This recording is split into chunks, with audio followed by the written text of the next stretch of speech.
जय शमशान शक्ति जय गुरु महाराज की जय।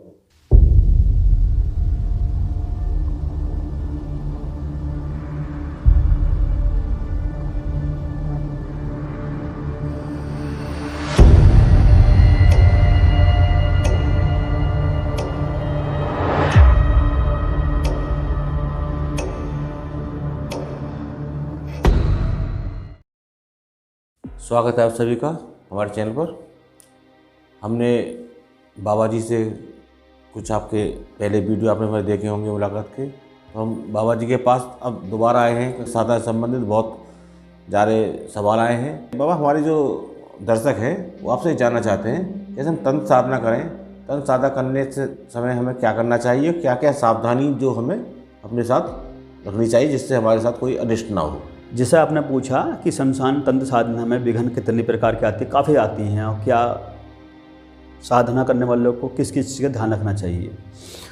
जिसे हमने शमशान घाट में प्रवेश करा, मेन दरबार पे ही पहले भैरव अनुमति पहरा होता है साधकों के लिए। आम आदमी तो कुछ भी जैसे गए और नॉर्मल, लेकिन साधकों के लिए भैरव अनुमति बहुत अति आवश्यक होती है। और जैसे मैंने काफ़ी देखा कि उस तंत्र साधना करने वाले गए शमशान घाट के अंदर और उन्होंने अपनी क्रिया करनी चालू कर दी कि अनुष्ठान करिए, ये करिए, कि ये गलत है। गलत है ये। क्यों गलत है ये बताता हूँ। जैसे हम किसी के घर जा रहे हैं, डायरेक्ट एंट्री कर लेंगे, किसी का आह्वान हम कर रहे हैं तो डायरेक्ट कर लेंगे, उसके बीच में क्रिया है वो खाएगी, खत्म कर दी गई है। जो बीच की क्रिया है पूजा पाठ की, अनुमति, आह्वान, ये तंत्र साधना काल में कुछ देखा कि वो नहीं कर पाते हैं। पहले शमशान घाट की रखवाली करने वाले को हम अनुमति, आह्वान अति आवश्यक है। जैसे मैंने बताया कि भैरव की अनुमति पहले, फिर महादेव की अनुमति, फिर माता काली, इसी प्रकार से ही अब हमने अपनी साधना शुरू कर दी।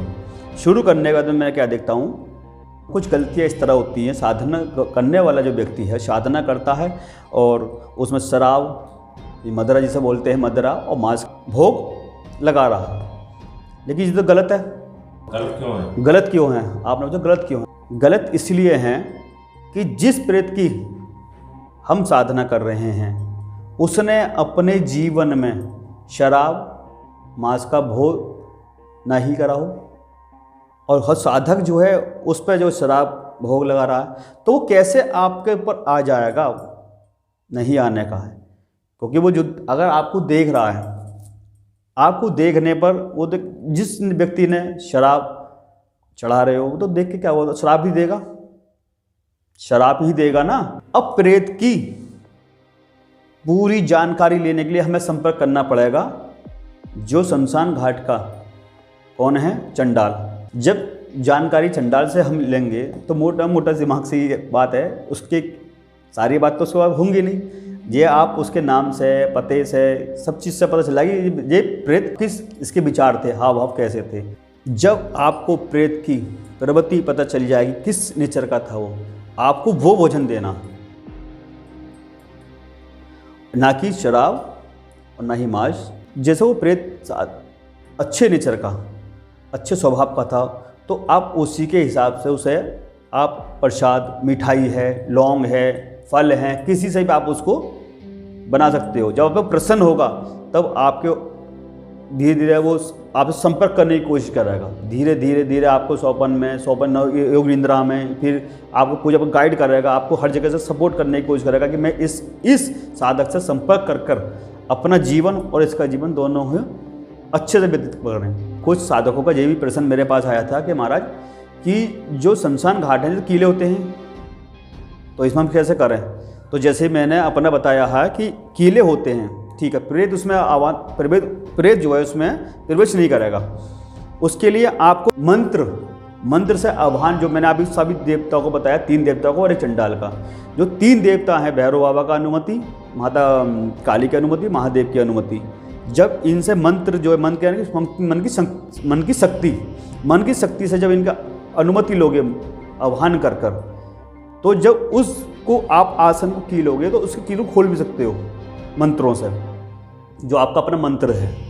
हमारे तो मंदिर को अपना मंत्र, जो भी आपके गुरु मंत्र है, इष्ट मंत्र है, जिसकी साधना कर रहे हो उसका मंत्र, सावर मंत्र है जो उसे कर रहे हो, उसको सिद्ध करके अपने आसन को और उसको खोल सकते हो कुछ समय के लिए, आपके लिए, सभी के लिए नहीं, अपनी साधना के टाइम उसे खोल सकते हो।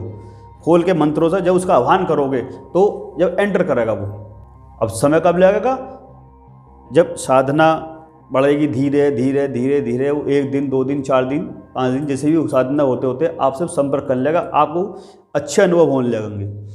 अधिक जानकारी फिर आपका प्रेत आपको करेगा, आप उसकी करोगे, जैसे पूजा पाठ में आप उसका सहयोग दोगे, वो आपकी तंत्र साधना में आपको वो सहयोग दे रहेगा। मैं सभी साधकों से ये कहना चाहूँगा, जो और भी आपके प्रश्न होंगे भविष्य में उनका उत्तर देने की कोशिश करूँगा। जो अपने अनुभव होंगे आपको मैं अगली वीडियो में बताऊँगा, और सभी साधकों को समझ में आया होगा जो मैंने आज की क्रिया साधना के बारे में बताया है। जय गुरुदेव महाराज की, आदेश गुरुदेव महाराज का, सभी साधकों को आशीर्वाद।